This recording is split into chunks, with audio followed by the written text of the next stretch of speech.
Assalamualaikum warahmatullahi wabarakatuh. Alhamdulillah. Alhamdulillahi rabbil alamin. Wassalatu wassalamu ala asyrafil anbiya'i wal mursalin sayyidina wa habibina maulana Muhammadin wa ala alihi wa ashabihi wa dhurriyyatihi ajma'in wa ba'du. Bapak Ibu jamaah Masjid Al-Ikhlas yang dirahmati Allah Subhanahu wa taala. Alhamdulillah pada hari ini kita diizinkan oleh Allah Subhanahu wa taala bisa mengerjakan salah satu kewajiban kita sebagai hamba, yakni salat subuh berjamaah, dan kita sempurnakan dengan mengikuti kajian rutin di masjid yang kita cintai ini. Semoga ilmu yang kita dapatkan bisa menambah cahaya amal solih buat Bapak Ibu yang mengikuti kajian ini. Pagi hari ini kita akan melanjutkan mengajinya kitab tentang keutamaan para ulama. Bismillahirrahmanirrahim. Qala al-musannifu rahimahullahu ta'ala bihi wa nafa'na bihi wa bi ulumi fid dharain amin. Dzakara fi ba'dul akhbar annal ulama'a idza atau ila syirat. Ini jadi berbulan-bulan ini sebenarnya kita diskusi tentang bagaimana caranya orang selamat dari Shiratal Mustaqim. Itu tema besarnya. Ya toh? Kenapa para ulama dibicarakan? Karena ulama itu dengan kelebihan ilmu dan amalnya itu bisa memberikan syafaat kepada mereka yang dekat dengan para ulama. Jadi kalau kita itu meninggal dunia buat sendiri saja ngasih ngepres amalnya, bagaimana nolong orang lain? Ya nggak mungkin lah Bapak Ibu. Jadi logiknya kalau kita punya amal solih yang banyak, maka kelebihan amal itu, keutamaan yang dimiliki oleh orang tersebut nanti bisa berkontribusi menolong syafaat kepada orang lain. Maka di dunia ini kita bisa nengok itu. Yang namanya ulama itu kalau beliau duduk itu yang gerubung banyak, itulah ulama. Ya, namanya ulama itu kalau diem aja itu orang pada takut. Nah, ulama diem aja orang takut, coba Bapak bayangkan. Apalagi ulamanya berbicara, lebih menakutkan gitu. Nah, hari ini kita dibikin ini apa ya? Kita ini di Indonesia, konteks keindonesiaannya adalah ulamanya itu apa ya, kayak sudah disebut oleh Nabi dari dulu gitu, bahwa akan hadir ulama-ulama yang tidak baik misalnya. Jadi tipologinya mulai mengacu kepada tendensius masing-masing orang mengulamakan si A, si B, si C. Jadi kayak nggak ada acuannya gitu. Ini mana yang paling ulama gitu loh. Dan itu mulai dari tingkat RT itu. RT ada ulamanya beda-beda gitu ya. Tingkat RW juga beda-beda, apalagi kelurahan. Jadi kalau di kelurahan itu untuk menentukan ketua FKUB, FKUB itu Forum Komunikasi Umat Beragama ya. Itu yang ditentukan, yang menentukan itu bukan karena kontribusi ke lingkungan, sudah berfungsi apa belum, enggak begitu. Yang penting dekat sama orang kelurahan insya Allah jadi ya, kira-kira begitu ya. Jadi tidak ada aturan standarnya untuk menjabat sebagai ketua Forum Komunikasi Umat Beragama. Sebutlah ini adalah kepanjangan daripada forum komunikasi antar agama di Indonesia. Itu kan yang membuat Indonesia menjadi apa ya, nyaman, komunikasi baik, toleran, dan seterusnya. Mulai dari situlah kemudian sekian banyak orang hebat hari ini, sebutlah ulama itu, akhirnya ditentukan oleh masing-masing jamaahnya, ditentukan oleh masing-masing lingkungan sosial, komunitas, dan lain-lain. Sehingga mau mereknya kayak apapun ulamanya, ya ada yang mengikuti. Ada yang ulama karena mau kampanye bagi-bagi duit, banyak yang senang juga. Daripada ulama ilmunya hebat nggak bagi duit, ya nggak ada yang senang. Bagi duit nggak disenengin Pak, gitu loh. Jadi ukurannya sekarang itu bagi apa enggak bagi gitu loh. Nah, memang idealnya jadi ulama itu kayak Abu Hanifah gitu ya. Ya saudagar, ya ilmuwan. Jadi setiap kali ngaji 15.000 yang ngaji itu dikasih makan semua gitu loh. Itu ulama beneran kan gitu. Zamannya Imam Abu Hanifah. Di Jatiwaringin apa ini namanya? Kita apa namanya ini?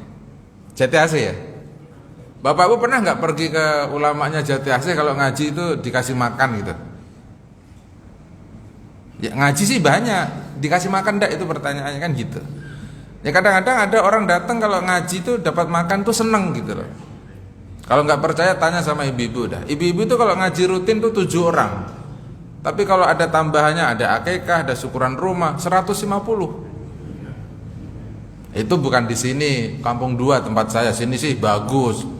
Sini ngaji rajin-rajin. Ya, nggak ada acara aja 150, apalagi ada acara 300 kan gitu loh. Nah, jadi ternyata bener ya kalau ada orang suka bagi makan itu cenderungnya tuh bisa menyelesaikan masalahnya orang. Jadi kalau ada orang punya ilmu lebih, itu pasti akan memberikan syafaat nanti pada hari melewati Shiratal Mustaqim gitu. Sehingga Bapak Ibu diperintahkan untuk dekat, akrab, kenal, duduk bareng dengan para ulama gitu. Apa dalil? Coba gini. Idza atau ila sirat takunu wujuhum kasyamsi ad-dakhiyah. Para ulama itu nanti kalau mendatangi Shiratal Mustaqim, wajah-wajah mereka itu seperti matahari yang terang benderang. Bapak Ibu tahu matahari ya? Mataharinya satu, tapi bisa menerangi seluruh dunia. Lah itulah ulama. Orangnya cuma satu, tapi semua orang itu bisa mengambil ilmu, manfaat dari apa yang disampaikan oleh satu orang itu. Makanya kalau musim-musim politik begitu yang paling untung itu ya ulama. Karena dia akan didatangin oleh siapapun. Paslon 1 datang, paslon 2 datang, paslon 3 datang. Yang dipilih yang mana? Beliau mah nyoblosnya cuma satu. Lah cuman yang dengerin ceramahnya itu loh Pak Ibu. Kan itu aja. Maka Bapak Ibu bersyukurlah kalau sudah jadi ulama. Setidaknya tolong dikondisikanlah rumahnya gitu loh. Bapak punya anak, punya mantu, tolong dikasih tahu. Minimal 4 rumah dari 4 rumah. 40 rumah di rumah Bapak itu coba diceramahin itu. Saya pilihnya ini ala saya gitu. Ngomongnya yang baik-baik aja, nggak usah yang jelek-jelek. Misalnya begitu. Ini kadang-kadang mulai dari internet rumah aja udah berantem. Sampai-sampai ada orang tipar jamaah saya itu. Mulai dari pilkadanya Jakarta itu bercerai hanya gara-gara dia sama mertuanya itu berantem. Mertuanya pilihnya Ahok, ini teman saya pilihnya Anies. Cerai anaknya Pak Ibu, coba. Ini apa sih yang mau dicari gitu loh? Kok sampai mengorbankan perceraian rumah tangga hanya gara-gara pilkada? Toh Pak Anies jadi gubernur, Pak Ahok sekarang jadi direktur Pertamina, BUMN ya, komisaris gitu ya. Sudah. Mereka yang tadinya kita ributin enak hidupnya, duitnya banyak. Lah kita yang nggak dapat apa-apa, cerai coba. Apa nggak salah mikir itu orang? Udahlah Bapak itu biasa aja gitu loh. Biasa itu artinya apa? Wong mikir cuma satu kali aja kok. Milih kan cuma sekali tau, dipilih aja. Anggap aja kata negara itu benar gitu ya, bahwa 3 orang yang hadir ini adalah terbaik dari anak bangsa. Udah, Bapak Bu pilih. Jangan sampai tidak memilih. Gitu ya, apalagi salah pilih. Gitu loh Bapak Bu. Bapak Bu harus memilih dan benar pilihannya begitu. Ya setidaknya kalau mau milih itu pakai aturan lah. Apa yang mau dipilih, kenapa kok memilih, kan gitu toh Pak Ibu. Ya Allah, masa milih aja tiap 5 tahun harus dijelasin berulang-ulang. Sederhana aja lah Pak Ibu, memilih yang mana gitu. Terus kemudian apa? Wa anwaruhum baina aidihim wa biyadi kulli alimin minhum liwa'un min nuril jannah yudhi'u lahu masiratu 500 amin. Dan cahaya-cahayanya para ulama itu memancar dari tangan-tangan mereka. Dan tangannya setiap orang yang berilmu di antara para ulama itu ada benderanya dari cahaya surga yang menerangi sejauh 500 tahun cahayanya itu, Pak. Ya Bapak Ibu carilah ulamanya ya, saya enggak bisa nentuin Bapak Ibu. Saya itu kalau ziarah ke Uhud gitu Bapak Ibu, saya bilang sama jamaah saya begini, Bapak Ibu, ini Hamzah bin Abdul Muthalib, Mus'ab ibnu Umair, Ubaid bin Abdillah ini adalah suhada-suhada yang SK sertifikatnya dari Nabi, bahwa mereka itu disebut sebagai ahli surga yang masuk surga tanpa hisab. Jadi kalau Nabi Muhammad ziarah ke Uhud, hari ini kita ke Uhud itu dalam rangka untuk mengikuti saja. Bahwa ketika kita sudah berziarah, nanti Hamzah ini akan ngasih syafaat sama Bapak Ibu. Jadi ketika Bapak Ibu baca Assalamualaikum ya Hamzah bin Abdul Muttalib begitu, maka Hamzah itu kemudian kereken nulis nama Bapak Ibu. Misalnya apa? Adib, Jati Asih, Masjid Al-Ikhlas, begitu ditulis. Karena dia sudah datang ke situ. Maka ziarah ke Uhud itu kenapa kok terus dikerjakan? Ya karena Nabi datang ke situ. Kenapa ke Baqi? Ya karena Nabi datang ke situ gitu. Hajar Aswad sama, Bapak Ibu. Hajar Aswad itu juga sama. Jadi setiap kali saya bawa orang itu selalu ada tipologi orang. Kemarin ada orang badannya gede, sekel, hitam, tinggi. Tapi yang kelihatin kerumunan itu keringetan, gitu. Itu selalu ada itu. Padahal sudah kita kasih tahu, nyium Hajar Aswad itu masuk surga. Yang namanya masuk surga ya kudu ada keringatnya. Masa mau gratisan itu? Nggak keringetan, nggak modal, nonton doang, nggak ada. Emang harus ada amal solehnya lah, Bapak Ibu. Masa cukup beriman doang nggak ada amal soleh? Nggak bisa lah, Bapak Ibu. Memang harus ada amal soleh. Ya berkerumunnya itulah masuk surganya gitu. Kenapa nyium Hajar Aswad masuk surga? Ya karena Hajar Aswad itu adalah salah satu batu yang memang sumber awalnya dari surga diturunkan ke dunia, yang tadinya putih kayak susu akhirnya jadi hitam legam, dan itu data-data seperti itu yang kita jadikan acuan. Nah, yang paling menarik, Nabi Muhammad toh mencium Hajar Aswad setiap kali mulai tawaf. Kalau tidak bisa dicium, belum megang pakai tongkatnya. Sehingga kalau kita bisa mencium itu, setidaknya mengamalkan Al-Quran aja. Wa ma atakumur rasul fakhuduhu. Apa yang disampaikan, dikerjakan, dilakukan oleh Nabi, ya kamu kerjakanlah. Walaupun cuma satu kali. Jangan cuma berkali-kali pergi ke Mekah tapi tidak pernah tahu Hajar Aswad. Hajar Aswad ada di mana sih gitu. Man kasihan kalau begitu. Maka berusaha itu baik. Nah, jadi kalau kita berziarah levelnya sahabat Nabi, levelnya itu tabiin, Bapak Ibu. Nah, yang dipastikan kan keilmuannya mereka, bahwa para sahabat, para tabiin adalah alimun min ulama illah. Mereka adalah para ulama, jelas. Karena SK-nya datang dari Allah Subhanahu wa taala. Kalau onta Indonesia itu jadi ulama itu ukurannya apa? Setahu saya sih belum ada sertifikasinya sekarang. Sertifikasi ulama itu belum ada. Yang ada adalah standarisasi kader MUI, ya itu baru ada tuh. Itu dai bukan ulama, Pak. Tapi standar ulamanya belum ada. Sekelasnya Buya Hamka aja untuk diulamakan nggak pernah berbunyi gitu ya. Artinya bahwa Buya Hamka punya karya monumental, Pak Quraisy punya karya monumental tafsir, tapi kan belum ada sertifikasi bahwa mereka adalah ulama. Nyatanya ada yang setuju, ada yang tidak. Ya daripada ngikutin Buya Hamka, saya ngikutin si A tuh. Ada perbandingannya tetap. Ya jadi bersyukurlah kalau Bapak Ibu punya ulama yang ya tadi beliau itu kalau berbicaranya dikit tapi yang ngikutin itu banyak. Jadi cahayanya itu bisa ditempuh jarak 500 tahun, itu cahayanya masih kelihatan. Misalnya siapa? Kiai Haji Hasyim Asy'ari. Bapak mau tinggal di Kalimantan, Sumatera, Sulawesi, Bekasi, asal nyebut Kiai Hasyim Asy'ari itu pasti orang tahu. Ada orang kalau nyebut Kiai Ahmad Dahlan, orang juga tahu gitu. Imam Surkati, orang juga tahu gitu. Kenapa kok tahu? Ya karena keilmuannya, karena keulamaannya, karena karya besarnya gitu loh. Karena kontribusinya lah itu. Jadi setiap kali kontribusi diberikan, maka Allah dan Rasulnya memberikan apresiasi gitu. Karena mereka sudah berkontribusi, maka beliau SAW itu memberikan apresiasi. Nah itu ulama, Bapak. Itu kalau ulama itu masih hidup seperti itu, sudah meninggal juga masih begitu, Bapak. Jadi yang datang itu berjibun. Akhirnya banyak orang datang kalau pergi ke Madinah itu, yang dia pikirkan itu cuma satu, ini orangnya sudah meninggal dunia. Tapi kok yang berkunjung kok setiap detik sekian juta, itu gimana caranya, Bapak? Ya karena kontribusinya. Karena selama hidupnya yang dipikirin bukan hanya istri, anak, rumah, bukan. Bahwa beliau itu yang dipikir adalah bapak ibu. Karena Nabi mikirnya bapak ibu, maka beliau sudah meninggal, bapak ibu ikut mikirin sekarang. Oh, pengen datang, pengen ketemu, pengen jumpa, pengen baca sholawat, pengen baca salam. Ya karena kontribusinya Nabi. Nah kalau ada orang yang nggak pernah kangen sama Nabi, nggak pernah ketemu sama Nabi, ya yang ditanya itu imannya.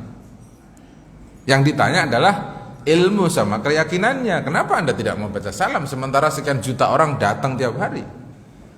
Gitu. Maka Bapak Ibu dekat-dekatlah dengan para ulama.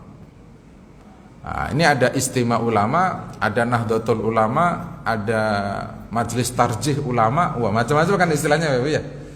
Monggo lah Bapak Ibu silahkan diikuti itu. Saya yakin masing-masing tuh ada ulamanya gitu ya. Dan yang paling penting yang namanya ulama itu ya memang harus mencerahkan Bapak Ibu.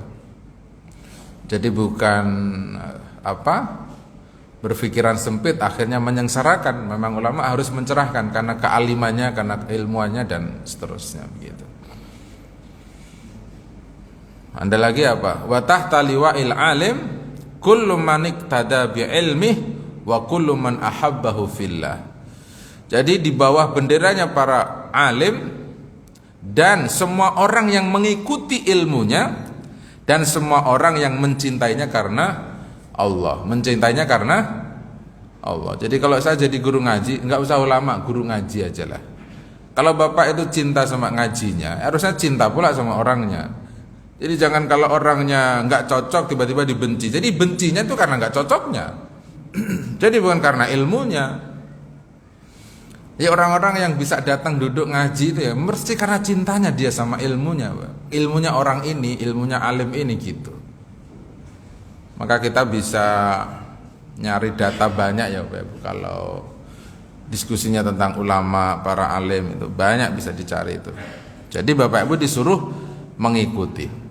Wa munada yunadi haula'i ahibbaullah, haula'i auliyaullah, haula'i alladziina khalafu al-anbiya, haula'i alladziina alima ibadallah. Nah, para ulama mengatakan kepada mereka nanti yang di Shiratal Mustaqim mereka ini adalah kekasih-kekasihnya Allah. Jadi kalau orang Yahudi Nasrani itu bilang mereka adalah kekasihnya Allah, dalilnya mana? Kan gitu. Yang namanya kekasih itu siapa? Ya Ibrahim. Itu ya. Karena Ibrahim itu disebut sebagai auliyaullah, Habibullah, Khalilur Rahman. Banyak sekali gelarnya. Apalagi beliau SAW. Kalau Bapak datang ke Madinah, jangan tengoknya sebelah kiri, tengoknya sebelah kanan, karena di tembok mulai dari masuk babus salam itu ada hadi'i asma'ur Rasul SAW. Ini adalah nama-nama Nabi. Ada 100 itu, sampai keluar baki yang bentuknya bulat-bulat itu. Pernah baca Pak? Hah? Pernah baca tulisan itu enggak? Nah, ini pergi ke Madinah nggur plonga-plongo enggak bisa copo-opo ya. Padahal namanya Nabi ada 100. Membaca assalamualaikum tok, masa assalamualaikum tok enggak ada gelarnya? Harusnya kan assalamualaikum ya Toha, assalamualaikum ya Yasin, assalamualaikum ya Hamid, assalamualaikum ya Mahmud, assalamualaikum ya Rasulullah, anbiya Allah, Sayyidul Mursalin, abal fuqara wal masakin. Wah, itu ada 100 Bapak. Pernah dibaca? Kagak.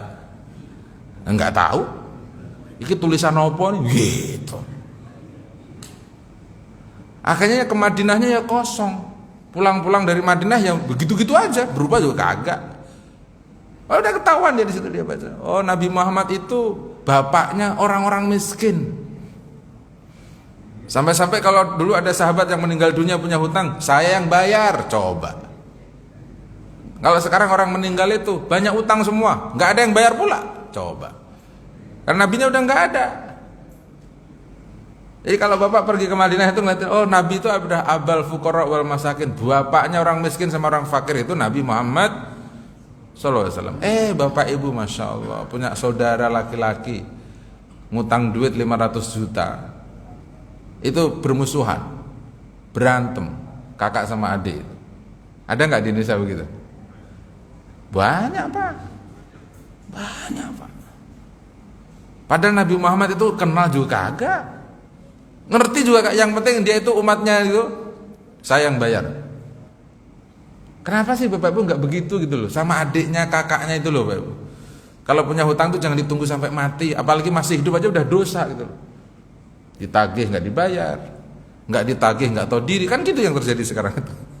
Wah, ini baca salamnya itu yang bener aja gitu. Masya Allah. Dah. Jadi kalau pergi ke tempat-tempat kayak gitu itu memang harus rajin baca Pak, biar kita tahu. Kalau sudah rajin baca, terus dikerjain.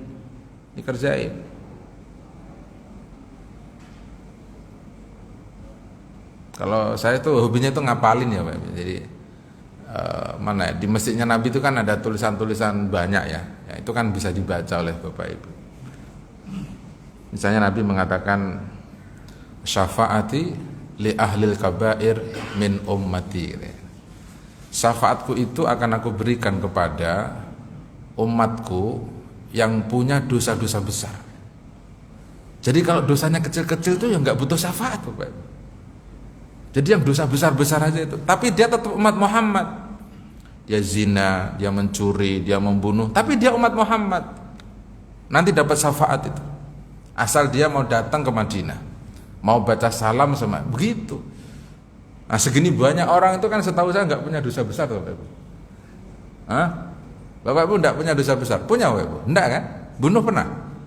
Enggak, buru-buru bunuh, megang peso aja kadang kadang mana membunuh kita Bapak Ibu. Enggak pernah kita membunuh orang. Cuman kalau berantem sama istrinya sering. Kalau bunuh maka enggak tuh. Dosa-dosa sama istri anak itu kan dosa-dosa kecil lah Bapak Ibu. Tapi kalau terakumulasi, sehingga Bapak Ibu kalau liatin Mekah Madinah kok banyak orang bertato-tato itu Bapak Ibu. Sering lihat ya. Saya kok setiap kali pergi kenapa kok dikasih tahu orang yang bertato gitu ya. Wah, tatonya banyak gitu ya. Tapi akhirnya nanti dia nangis ketika ziarah sama Nabi, itu mengesankan buat saya. Daripada yang nggak ada tatonya ya nangis kagak, sedih juga kagak, seneng juga kagak. Datar aja wajahnya gitu loh. Ekspresinya itu kayak ketemu sama siapa gitu loh. Kok kayaknya Nabi Muhammad tuh nggak ada nilainya gitu loh kalau nggak ada ekspresinya. Padahal dia tiap hari di sini nyebut nama Nabi. Tapi ketika di hadapannya kok dia biasa aja, oh berarti masalah orangnya. Nah yang bertato-tato itu, waduh, kok serius-serius banget itu orang-orang itu. Belum lagi nanti waktu tawaf gitu ya, wah ini orang hebat ya. Nah saya kadang-kadang berpikir orang Indonesia itu super baik gitu. Amal solehnya orang Indonesia itu baik-baik, sopan-sopan gitu ya, beradab, beretika, santun. Jadi diapresiasi oleh banyak orang ketika bersilaturahmi internasional gitu. Itulah orang Indonesia. Maka Bapak Ibu yang belum rindu sama para ulama, sebutlah Nabi Muhammad, sahabat, tabi'in dan seterusnya. Ya Bapak Ibu silahkan rindu sama mereka, karena mereka itu adalah kekasihnya Allah. Kalau yang namanya sudah kekasih itu Bapak Ibu, ya Allah, itu diem aja itu jadi sesuatu. Di peristiwa tentang wali itu Bapak Ibu, kan dari dulu peristiwanya selalu ada namanya waliyun min auliyaillah. Ya kalau Nabi Ibrahim itu dibakar enggak mempan, ya karena dia wali. Gitu Bapak Ibu. Jadi kalau misalnya Nabi Soleh itu, Nabi Su'aib, Nabi Musa, Nabi Isa dan seterusnya Bapak Ibu ya, dimakan ikan hiu misalnya Nabi Ayub kok tidak remek gitu Bapak Ibu. Ya karena dia wali. Kalau Bapak Ibu dimakan ikan hiu ya oh ya mati. Gitu? Karena bukan wali kan gitu Bapak Ibu. Tapi Nabi Ayub wali. Gitu. Nabi Ayub Masya Allah. Jadi kewaliannya para nabi itu akhibaknya lah Bapak Ibu ya. Karena mereka itu adalah kekasih, maka dikasih sesuatu yang lebih dari Allah Subhanahu wa taala.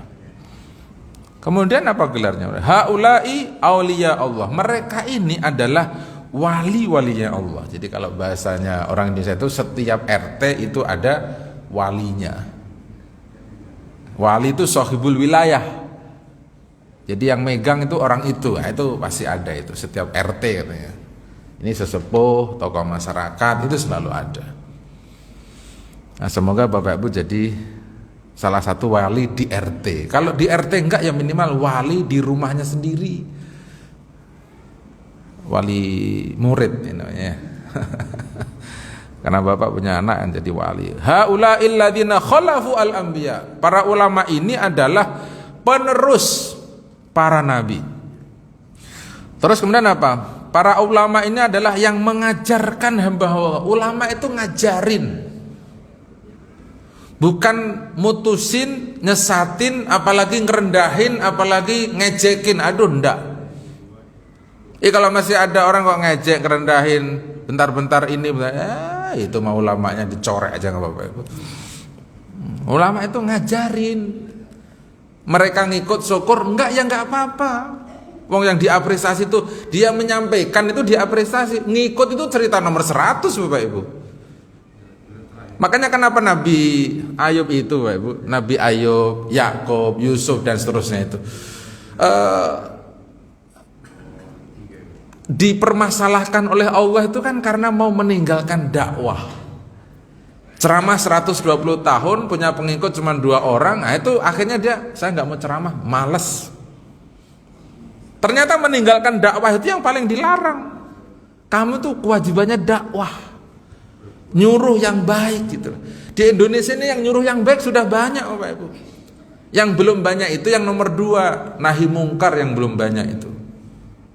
Lu nyuruh yang baik banyak, nyuruh sholat, nyuruh ini banyak, tapi nahi mungkar yang belum banyak.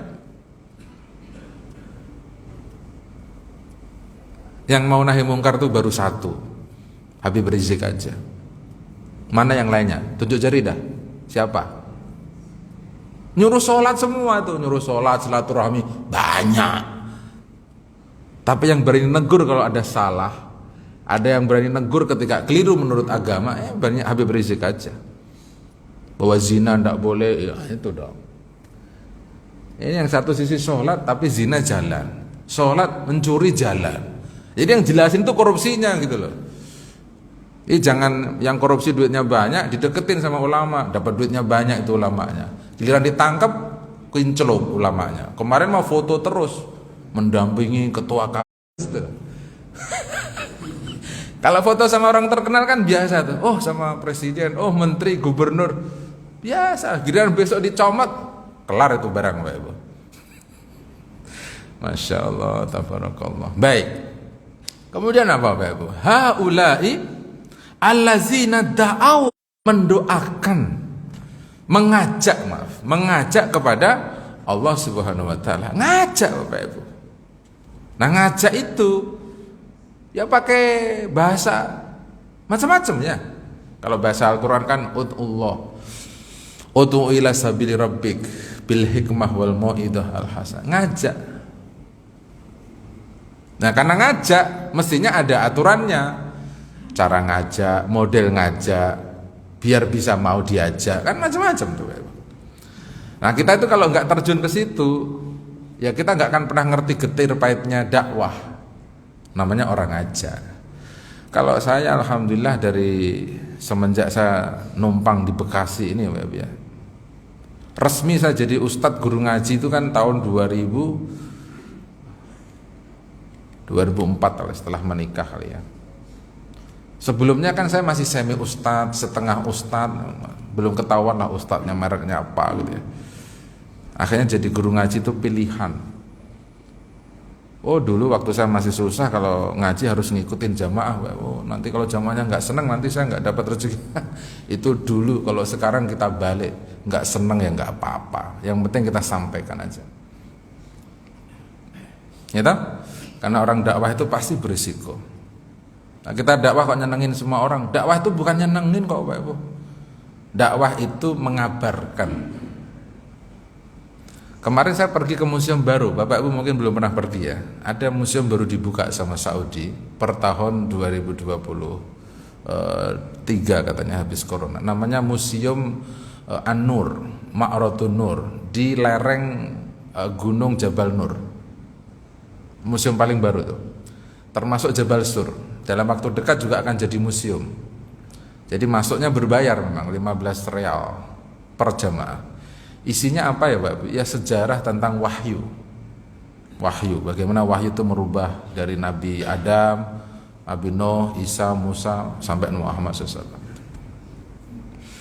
Ya alhamdulillah kami sudah pernah naik ke Jabal Nur gitu ya. Jadi museum ini menurut saya menginspirasi ya. Yang menginspirasi adalah di akhir perjalanan museum itu cerita tentang keutamanya Ibu Khadijah dan peran mereka bersama Nabi ketika wahyu itu turun. Nah gitu. Nah, salah satunya Nabi dalam hadis Bukhari mengatakan bahwa wanita yang paling aku cinta itu adalah Khadijah.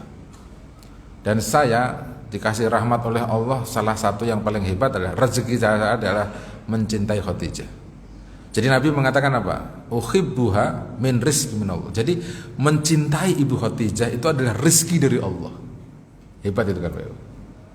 Jadi bapak itu kalau masih ngeliatin istrinya bisa senang Pak, itu rezeki.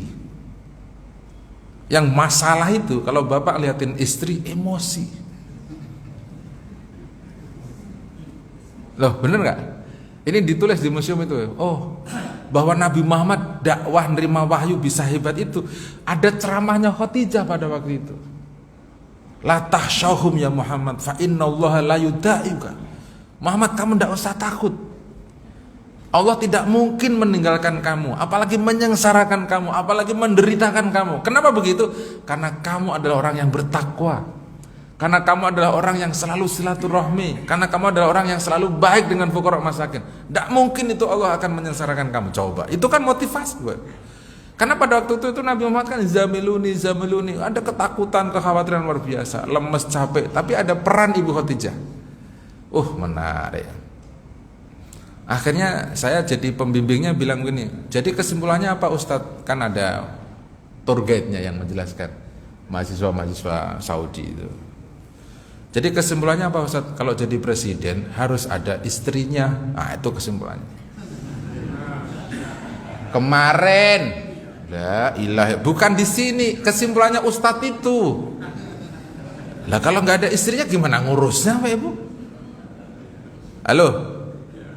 Jadi kalau presiden harus ada, jelas itu harus ada istrinya. Lah kalau nggak ada ngurus keluarga aja nggak bisa, gimana ngurus negara? Belum tentu ngurusin istri itu.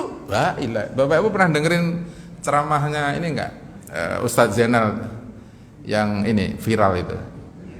Viral itu beliau bilang gini, kalau ada suami bisa ngurusin 2 istri itu lebih bagus daripada suami ngurus 1 istri. Ada suami bisa ngurus 3 istri itu juga lebih bagus daripada ngurus 2. Ngurus 4 lebih bagus. Akhirnya dibikin tuh istilahnya. Nikah 4 istri itu Superman. Nikah 3 itu real man. Nikah 2 gentleman. Nikah 1 cemen. Enggak, itu Ustadz Zainal Abidin tuh. Kan saya juga sempat kaget, ini kok Ustadz Salafi bisa bikin lucu. Akhirnya saya simpan videonya. Dia sampai ketawa ngeke itu. Ada lagi kalimatnya, nggak nikah, no comment. Stop. Bener juga. Artinya kan beliau pengen bilang apa itu? Lah kalau nggak ada istrinya, ya gimana? Ya nggak bisa disebut apa-apa. Bener dong. Jadi kalau bapak baru punya istri 1, ya sudah, itu namanya cemen. Sebenarnya pengen nambah, sampai kurus, takut. Dia berani sebenarnya, secara keinginan berani, cuman ngomong ke yang pertama itu loh, dipikirin mulu, sampai kurus, kagak berani-berani, cemen. Bener juga ini ceramah kata saya. Akhirnya jadi diskusi istri saya dan ummahat di pondok kami ya. Ya saya sih berharap suami saya itu cemen aja gitu.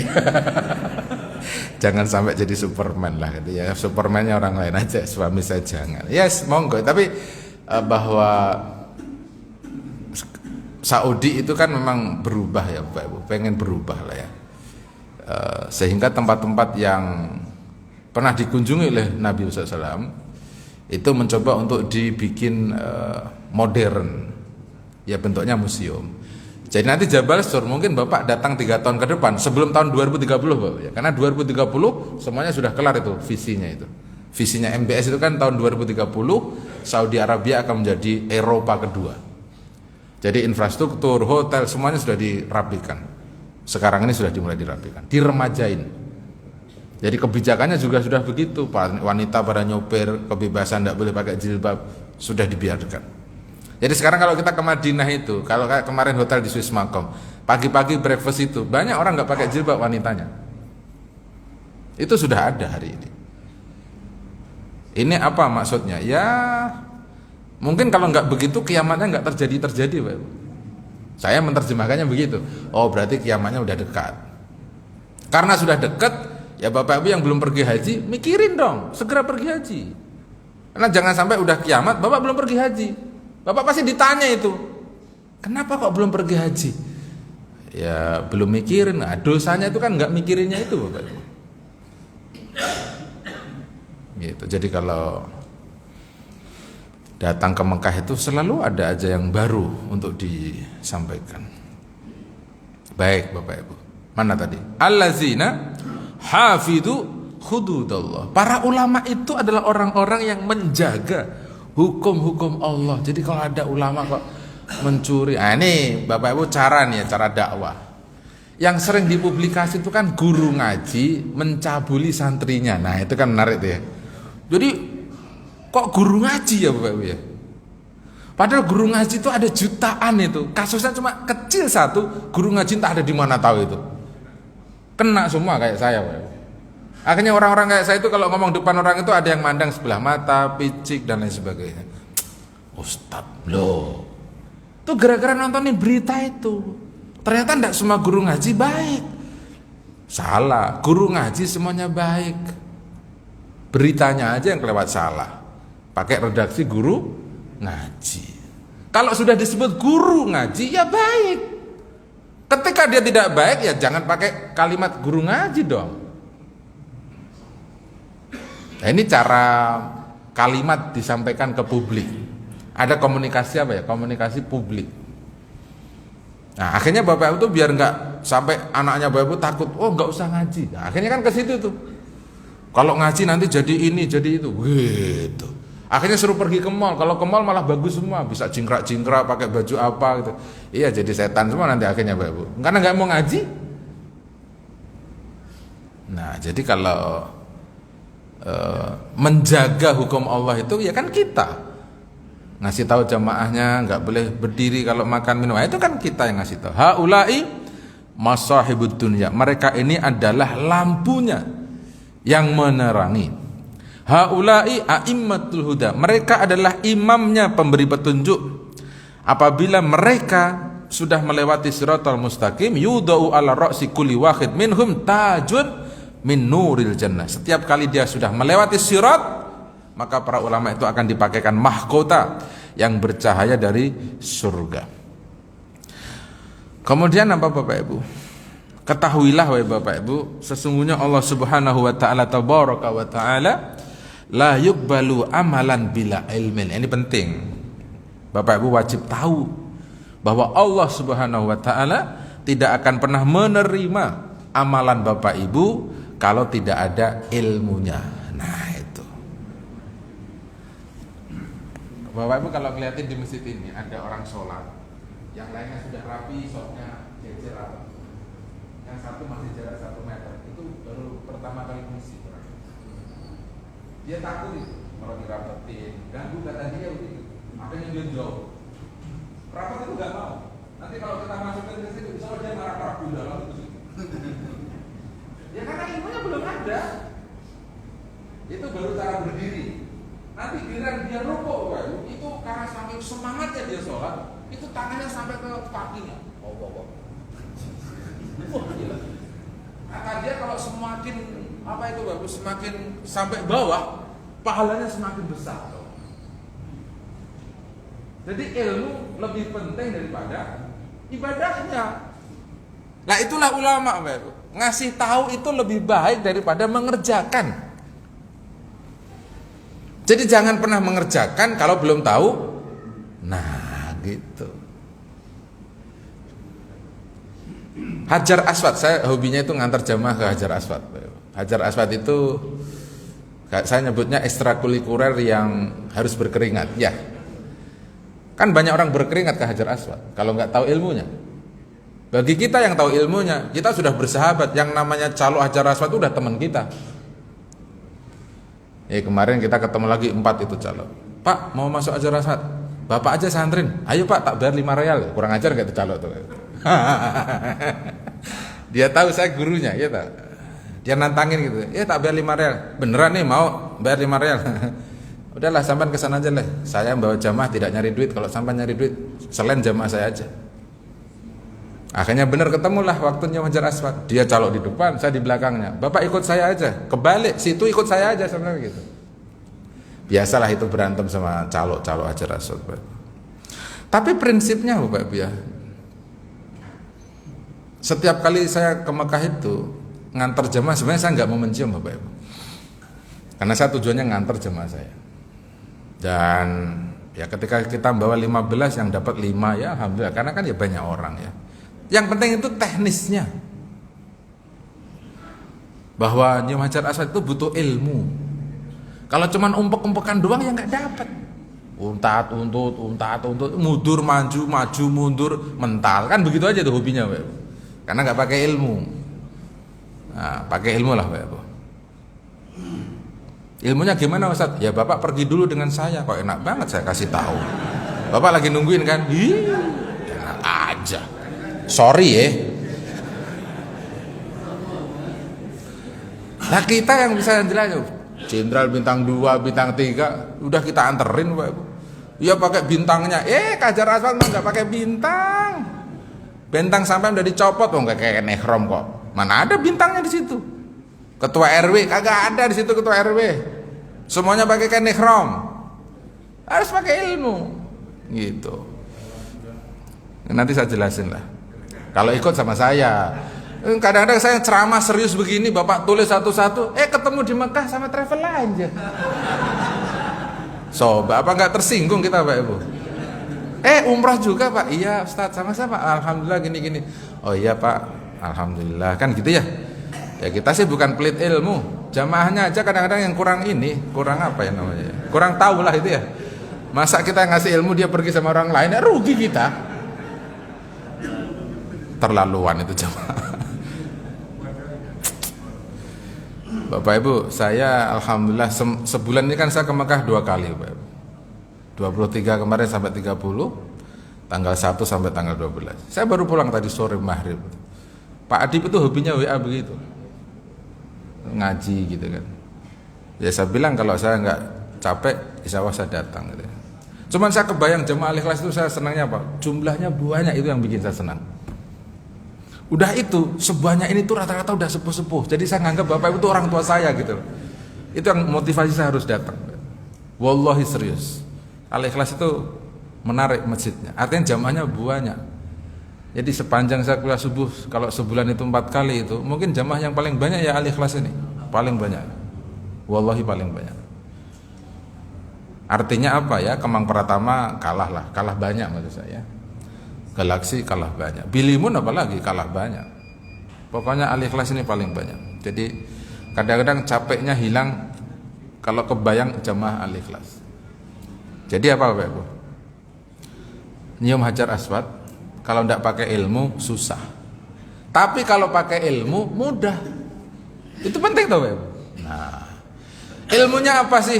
Saya kasih tahu bocorannya 1 karena ada 7 itemnya Bapak Ibu, yang saya buat sendiri. Biar Bapak Ibu penasaran ya.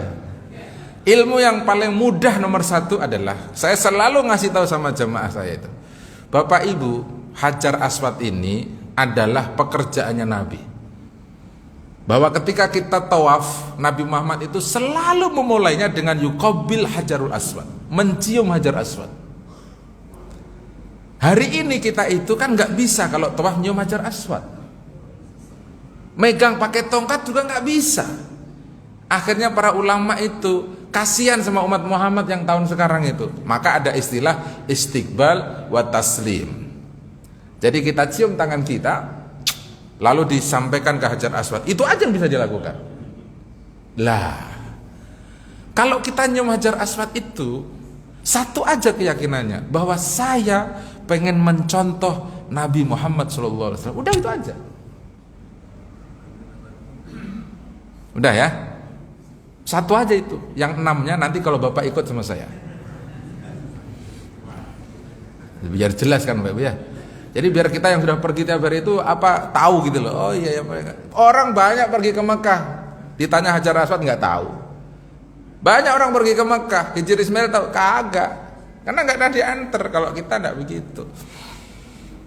Nah, hal-hal yang kayak gitu biasanya memotivasi orang untuk ikut pergi sambil kita pastikan. Yang tanggal 23 Desember kan kemarin saya umroh privat, jamaahnya cuma 3, saya bawa anak istri, jadi kami pergi berenam. Nyangking 3 orang gampang Hajar Aswad. Setelah pulang ya terima kasih, karena kita cukup menyampaikan satu kalimat-kalimat aja. Hajar Aswad itu batu di surga, yang menciumnya pasti dia masuk surga. Selesai. Jadi harus cium. Nanti kalau datang yang kedua udah mulai sunnah. Tapi kalau datang baru pertama kita sunnah muakkadkan, jangan diwajibkan. Sunnah pakai muakkad. Jadi biar orang itu ada motivasi gitu. Nah, itu ilmu tentang Hajar Aswad. Ya. Ilmu sholat dan lain-lain ya memang harus ada ilmunya lah Bapak Ibu. Nggak bisa nggak pakai ilmu itu. Kalau banyak orang nanya sama kita gini, Ustadz gimana caranya kalau kita ngomong itu, terus jamaah itu maunya tuh ngasih duit ke kita terus itu. Ada juga orang yang bertanya begitu. Wah gimana ilmunya itu kata saya. Mungkin butuh literasi itu ya. Kalau orang ngomong itu seneng gitu Bapak. Coba Bapak dengerin ceramahnya Gus Baha gitu ya, sambil santai gitu ya. Iya kalau ngaji sama Gus Baha itu kayak nggak ada yang ke neraka gitu. Semua enak aja gitu. Oh iya ya enak gitu. Didengerin sambil santai ketemu enak gitu. Oh ngaji orang Indonesia itu jangan serius-serius. Orang Indonesia ini urusannya udah banyak yang serius. Makanya Gus Bak sering ngomong berkali-kali itu. Saya kalau ngaji karo sampean itu, wes aja serius-serius. Aku ndeloki raimu wis do serius kabeh kok gitu. Bahasanya itu raimu ya. Bener juga itu. Artinya ya datang ke masjid ibadah itu untuk mendapatkan kabar gembira. Jadi bukan kabar susah. Apalagi ketakutan. Ini orang udah pergi ke masjid kok masih takut. Harusnya dia itu gembira kalau masuk ke masjid. Allah Subhanahu wa taala berfirman surat Fatir 28, "Innama yakhsyallah min ibadihi al-ulama." Sesungguhnya yang takut kepada Allah dari hamba-hambanya adalah para ulama. Kenapa dia takut? Karena dia yang tahu. Ini larangan Allah, ini perintah Allah. Kalau dikerjakan diapresiasi, kalau dilanggar ada punishment-nya, ada hukumannya. Itu ulama. Jangan mencuri, jangan begitu, jangan begitu, jangan begitu. Kita yang kasih tahu. Akhirnya dia mendengarkan. Oh iya ya, gitu loh. Fal ulama qad asbata lahum al-jabbar al-khasyah wat tuqa. Ulama sudah ditetapkan oleh Allah Subhanahu wa taala, mereka itu punya jiwa takut dan bertakwa kepada Allah Subhanahu wa taala. Allah berfirman dalam surat Al-Maidah ayat yang ke-27, "Innama yataqabbalullahu minal muttaqin." Sesungguhnya Allah akan menerima amalannya manusia dari orang-orang yang bertakwa. Kalau tidak bertakwa enggak akan diterima. Takwa itu esensinya takut. Sehingga kalau dalam bahasa akidahnya apa? Ibadah ini anasirnya harus ada 3. Ada ar-raja'u wal khaufu. Ada berharap, ada takut. Itu harus ada. Jadi kalau orang ibadah kok nggak ada takut-takutnya, ya nggak diterima. Ya harus ada nilai takut dulu. Takut kalau nggak dikerjakan ada siksa. Sholat kan begitu. Sholat, Bapak harus ada takutnya. Kalau nggak sholat itu ada siksanya. Kalau nggak sholat ada sengsaranya. Kalau nggak gitu. Sehingga hatinya kita itu harus mengedepankan tadi, berharap sholatnya diterima, tapi dengan belajar. Sudah sholat masih harus takut kalau tidak diterima, gitu loh Bapak Ibu. Sehingga 2 kalimat itu harus sering dibawa, berharap sama takut. Berharap kepada Allah dan takut kepada Allah Subhanahu wa taala. Sudah begitu aja kadang-kadang kalau ada orang mau meninggal dunia masih takutnya, Masya Allah Bapak Ibu. Padahal udah sholat terus, ke Mekah sering. Ketika dia mau meninggal dunia, takutnya tetap muncul. Kenapa muncul? Takut gak diterima. Kan itu Bapak Ibu. Gak ada orang kalau sudah sakit, udah di ruangan ICU itu kok gak takut. Yang pasti takut, semuanya itu memorinya kebuka itu. Oh dulu begini gitu. Ya kalau 10 tahun belakangan ini dia baik, lah yang 50 tahun sebelumnya Itu memorinya keluar semua tuh Ibu. Waktu nyuri, waktu bohong, itu muncul nanti waktu dia berbaring itu. Akhirnya dia akan keluar air mata. Ya entah keluar air matanya itu beristighfar atau apa, yang pasti air matanya akan keluar. Dia akan diingatkan memorinya itu sebelum nanti diingatkan betul ketika hari kiamat.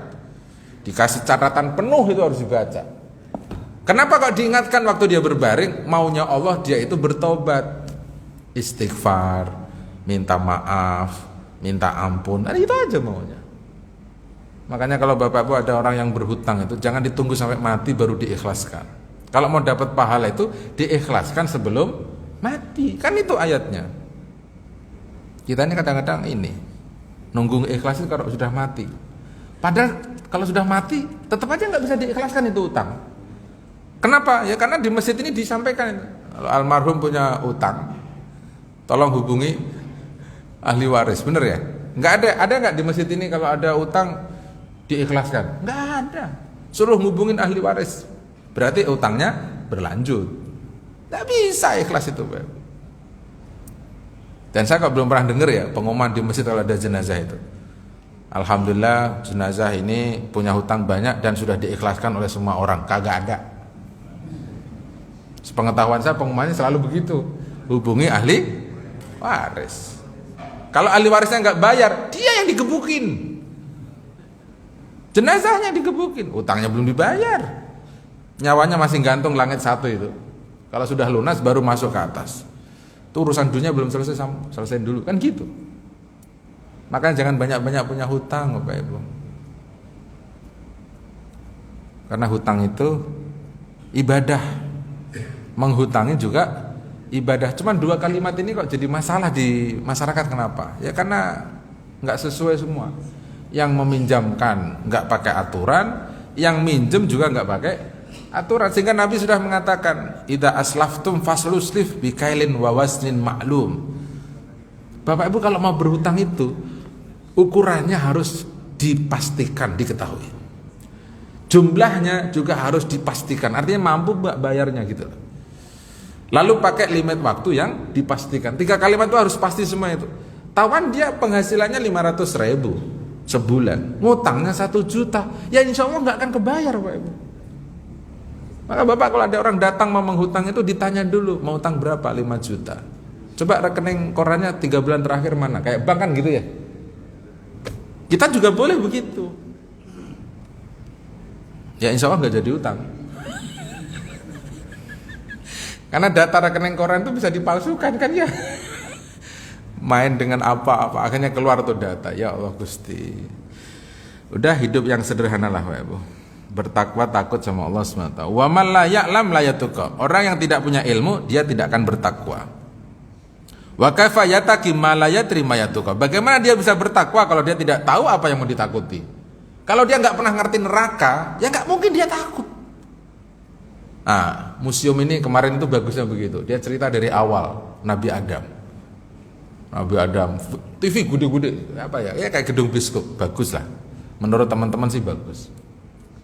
Buat saya juga bagus. Artinya, oh manusia itu tadinya nggak ada. Akhirnya berbuat musyrik, terus dihilangkan. Ganti Nabi, musyrik lagi dihilangkan. Musyrik kan gitu sejarahnya, Pak ya. Akhirnya apa ya? Yang membuat manusia binasa itu karena kemusyrikannya. Karena ketidaktaatannya kepada para utusan. Waqad qala Rasulullah SAW, ta'allamu al-ilm. Kata Nabi, Bapak Ibu belajarlah ilmu. Fa inna ta'allamuhu lillahi khasyah. Karena dengan mempelajari ilmu, Bapak Ibu akan takut kepada Allah. Ya toh? Wa talabuhu ibadah. Mencari ilmu itu ibadah. Maka Bapak Ibu harus ikhlas. Duduk di majelis ilmu ini ibadah. Karena dia ibadah, udahlah, yang ikhlas duduknya. Disyukuri, dinikmati, dapat ya lumayan, kalau nggak dapat ya alhamdulillah, minimal dia duduk di majelis ilmu. Wa mudarisatuhu tasbih, mempelajarinya. Jadi kalau madrasah itu artinya apa? Mempelajarinya. Mempelajari itu apa? Dibuka, dipikirin, itu bertasbih. Jadi kalau Bapak buka Al-Qur'an gitu ya. Buka Al-Qur'an, bukan buka handphone ya, Al-Qur'an. Dibaca gitu ya. Dilihatin aja, itu ibadah. Nanti dia bunyi akan menjadi sesuatu, itu bisa berbunyi kalimat ayat-ayatnya itu bunyi. Itu belajar. Wal bahsu anhu jihad, membahas tentang ilmu ini adalah berjihad. Wa ta'limuhu liman la ya'lamu shadaqah, mengajarkan kepada orang yang tidak tahu itu sedekah. Nah, itu menarik itu, Bapak. Kalau saya ceramah baca hadis apa itu, udahlah kasih tahu. Jamaahnya ada 500 misalnya. Ya, yang tahu 5 alhamdulillah. 405-nya tahu, alhamdulillah. Kan nggak mungkin nggak tahu semuanya. Pasti ada yang tahu. Pasti ada yang seneng gitu, karena dikasih tahu ilmu. Oh ya cocok gitu. Bihi yu'rafullahu wa yu'bad. Karena dengan belajar itu dia akan kenal dengan Allah dan akan beribadah kepada Allah. Wa bihi yuhmadullah wa yuwahhid, dan dengan ilmu itu orang bisa memuji nama Allah dan mengesahkan Allah. Coba Bapak itu kalau punya ilmu, dapat ilmu apa gitu, dia akan memuji nama Allah. Tukang urut setelah dapat rezeki, alhamdulillah. Padahal ilmunya cuman nggak sampai ar-Rahmanir-Rahim, cuman bismillah tok itu tukang urut itu. Bismillah. Apalagi tukang urut bayi ya, bayinya ngantri gitu ya. Angkat dolas 50.000.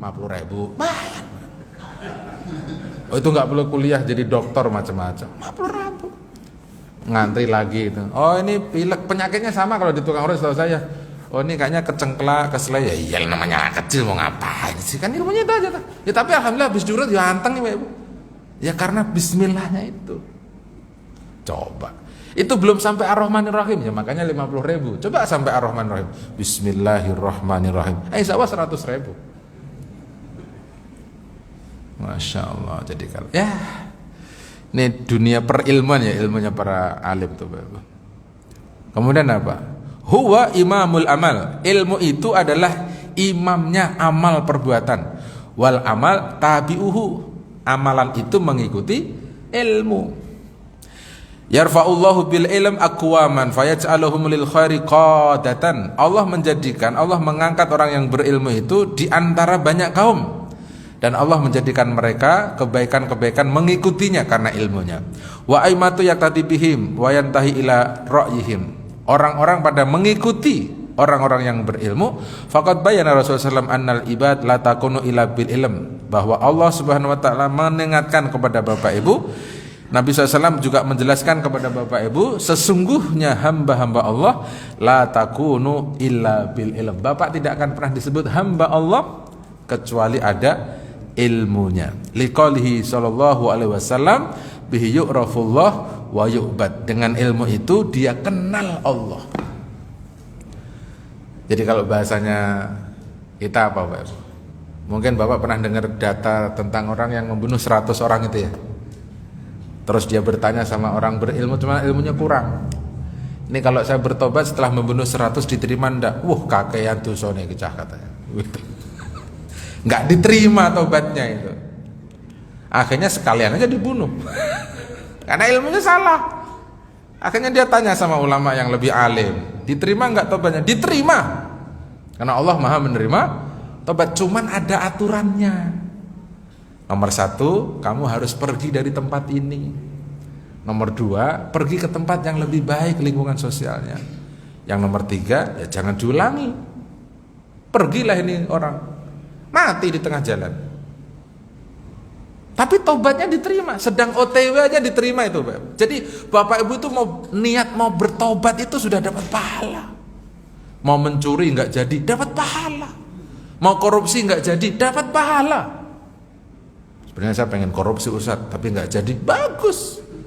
Daripada jadi, kenapa kok nggak jadi? Takut sama Allah. Nah, gitu loh. Kenapa kok nggak jadi? Nggak enak sama Rasulullah. Kenapa nggak jadi? Malu sama orang tua saya. Orang tua saya nggak pernah mencuri, masa sama? Gitu loh. Akhirnya kan orang tuanya yang dapat. Masya Allah. Jadi nuntut ilmu Bapak Ibu ya. Sedikit lagi Bapak Ibu. Wa yastafatikru fadul ilm fi qouli ta'ala. Allah Subhanahu wa taala sudah menyebutkan ya keutamaan orang berilmu tadi ya surat Fatir. Wal maksud fi hadzal maudhi dzakara sirat wal jawaz. Yang dimaksud dengan ulama, kesimpulannya apa? Disebutkan di sini karena para ulama itu akan bisa melewati siratal mustaqim. Maka kita disuruh ngikut gitu loh Pak Ibu. Kalau nggak ngikut ya nyemplung ke neraka. Gitu. Makanya betul Nabi Adam itu kan oleh Allah Subhanahu wa taala dikasih tahu begini, wa 'allama Adamal asma'a kullaha. Summa aradahum 'alal malaikati faqala ambi'uni bi asma'i haula. Allah telah mengajarkan kepada Adam itu semua nama. Tafsirnya ini ayat, Allah itu mengajarkan Adam kan 3 kalimat aja. Adam hadan nar, ini api. Ini air, ini pohon. Udah itu aja. Bapak-Ibu coba direnungkan kalimatnya Allah itu. Air, api, pohon. Dalam riwayat yang lain ada 4. Ini batu. Karena Adam tinggal di dunia perbatuan pada waktu itu. Jadi ada pohon, ada batu, ada air, ada api. Hari ini kita pengen ngomong apa Bapak? 4 kalimat ini adalah sumber energinya manusia. Tanpa 4 ini manusia tidak hidup. Halo? Benar ya? Indonesia itu punya undang-undang, seluruh hasil bumi, kekayaan alam yang ada di Indonesia dikuasai oleh negara. Air itu punya negara, harusnya kita nggak usah bayar, punya negara kok. Tiba-tiba di packing, pakai aqua, pakai fit, le mineral, itu mah airnya dari Bogor, Cisarua, sampai Jatah bayar. Yang dibayar Bapak Ibu itu packingnya, bukan airnya, katanya sih begitu. Benar ya? Kalau Bapak ngambil ke Cisarua sendiri sih nggak bayar, mangap aja itu, nggak bayar itu. Jadi bayarnya itu karena itu sampai ke rumahnya Bapak Ibu, bayar. Waktu itu pakai duit tau Bapak Ibu, ya bener nggak Bapak Ibu? Botolnya dicetak, ya pakai material, ada duitnya. Oh begitu ternyata ya. Ya Allah. Ya cuman pertanyaannya itu yang ngelola itu siapa ya Bapak Ibu? Kali-kali bertanya dong, yang ngelola siapa itu yang punya pabriknya? Itu kan gitu toh. Oh ternyata yang ngelola itu orang-orang yang ngerti undang-undang, hak guna pakai tanah. Itu yang tahu orang-orang semua, kita nggak tahu Bapak Ibu. Pantesan dia sugih Bapak Ibu. 340.000 hektar dia punya. Ngeri nggak tuh Bapak? Saya mau bikin pondok semeter aja kudu beli. Kenapa nggak dikasih kita aja tuh Bapak? Masya Allah. Semoga ada manfaatnya. Ini tanggal 1 Rajab Bapak ya. Sebentar lagi mau puasa ya. Besok kita akan ngaji tentang keutamaan orang yang menghafalkan Al-Quran. Nah itu, mau ngapalin Quran bulan depan insya Allah. Semoga ada manfaatnya. Subhanakallahumma bihamdika, asyhadu an la ilaha illa anta, astaghfiruka wa atubu ilaik. Assalamualaikum warahmatullahi wabarakatuh.